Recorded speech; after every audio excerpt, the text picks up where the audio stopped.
장기 미국 채권 3배 레버리지 ETF. TMF는 전고점 대비 무려 90%가 하락한 상황인 거 아시나요? 즉 팬데믹 이전 대비 10분의 1 토막이 난 상황입니다. 채권은 금리가 떨어져야 가격이 오르는 상품이라고 말씀드렸는데요. 기본 개념에 대해서는 이전 영상에서 확인해 주시고 오늘은 미국채 3배 ETF인 TMF에 대해 집중해 보려고 합니다. 위기는 곧 기회라는 말 아십니까? 아마 오늘 영상이 누군가에게는 몇 천만 원의 수익을 안겨다 줄지도 모릅니다. S&P 500과 나스닥 100이 올타임 하이를 계속 경신하고 있는 상황에서 AI 아직 시작이라는데 TQQQ나 SOXL에 지금이라도 올라타야 하는 건 아닌지, 이미 들고 있다면 조금밖에 안 샀는데 추가로 매입해야 하는 거 아닌지 고민이 많으실 텐데요. 정답은 그 누구도 모르지만 과거의 기록이 말해주듯이 아무리 강세장이라도 곳곳에 웅덩이를 남기며 올라가며 천년만년 올라갈 것 같던 주식장의 분위기가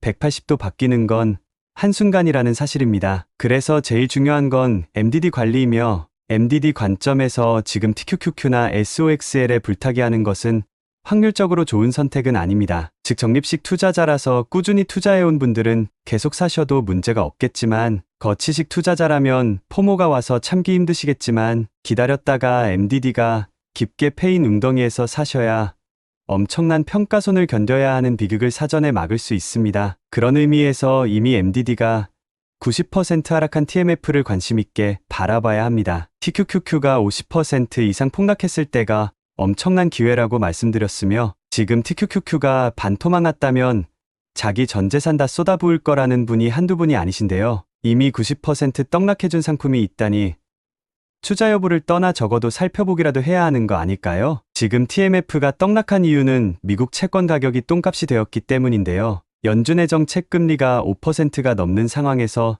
시장금리 또한 폭등할 수밖에 없는 상황이었는데요. 그럼 현재 고금리 시대는 돌아올 수 없는 강을 건넌 것일까요? 우리가 아는 미국채 금리는 2024년 7월 5일 종가 기준으로 4.28% 수준입니다. 이는 명목금리로서 실질금리의 인플레이션율이 감안된 금리입니다. 현재 글로벌 금융시장의 핵심은 인플레이션율입니다. 즉 현재는 물가가 너무 높아 미국 연준이 물가를 잡기 위해 정책금리를 높인 것이고 그에 따라 채권금리를 포함한 시장금리도 오른 것입니다. 그래서 미래 미국채 가격 변화의 핵심은 인플레이션이 어떻게 될 것인가에 달려 있습니다. 미국 채권이 끝났다고 보는 사람들의 핵심 논리는 세상이 바뀌었다는 것입니다. 첫째, 물가가 예전처럼 돌아가기 어렵다는 것입니다. 탈세계화 속에서 보호무역이 활개를 치고 팬데믹 때 인건비까지 급등하면서 물가가 쉽사리 꺾이지 않을 것으로 보는 것입니다. 둘째, 인플레이션 이외에도 미국채 수급 문제를 꼽는데요. 즉 수요,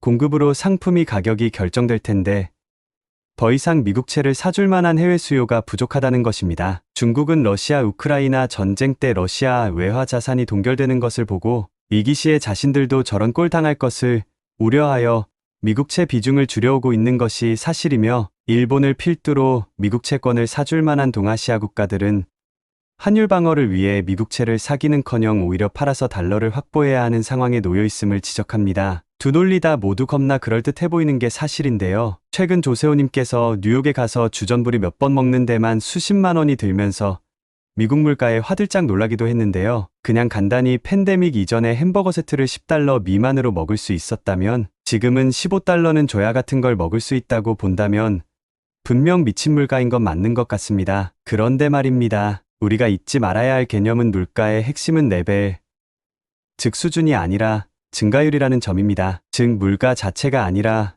물가 상승률이 핵심입니다. 7,000원 하던 냉면이 12,000원이 되었다고 했을 때 도로 만원, 9,000원으로 돌아가야 물가가 잡히는 게 아니라 12,000원에서 더 안 오르거나 추가로 올라봐야 얼마 안 오른다면 물가가 잡히는 것입니다. 즉 15달러가 된 햄버거 세트는 이제 돌이킬 수 없습니다. 거기가 베이스, 즉 기준점이 되는 것이고 거기서 계속해서 얼마나 더 오르냐로 인플레이션이 잡혔는지 여부를 가늠하는 것입니다. 그런 관점에서 여러분 냉면이 12,000원에서 다시 15,000원 되고 20,000원 된다면 사드시겠습니까? 소득이 그만큼 받쳐준다면 계속 사 먹을 수 있는 거 아닌가 반문하실 수 있지만 소득이 평균 직장인보다 20배 많은 CEO라고 해서 하나 먹을 스테이크를 20개 먹지 않습니다. 즉 평균 소비 성향이 높은 다시 말해 소득 대비 소비 비중이 높은 저희 대다수가 해당하는 평범한 가정을 기준으로 봤을 때 추가적인 물가 상승을 견딜 수 있느냐를 봐야 하는데 우리들의 소득 증가가 물가 상승률을 압도하고 있다고 보시나요?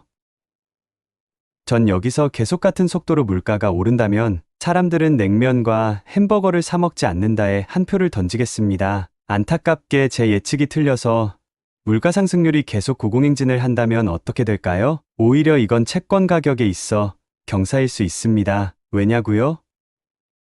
그럼 사람들이 10개 먹을 햄버거를 9개 먹는 게 아니라 아예 외식을 끊어버릴 것이기 때문입니다. 경제가 스무스하게 둔화하는 것이 아니라 급냉하면서 경기 침체에 빠질 것이며 이는 연준의 큰 폭의 금리 인하를 불러와 채권 금리 또한 급하게 떨어지며 채권 가격이 급등할 것입니다. 두 번째는 미국채 수요 관련해서인데요. 만약 트럼프 형님께서 다시 집권하여 감세 정책 펼치며 채권을 마구 찍어댄다면 이거 사줄 사람 없는 거 아닌 거야 할 수 있는데요. 혹시 이 말 아십니까?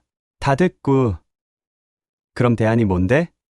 여러분, 글로벌 채권 투자자들에게 미국 채권 말고 대안이 뭡니까? 여러분이 이 말에 답을 하실 수 있다면 수요 문제를 걱정할 필요가 있어 보이고 저처럼 마땅한 답이 떠오르지 않는다면 그냥 기우인 것입니다. 물론 이미 TMF의 진작에 들어가서 물려 계신 분들은 아서라.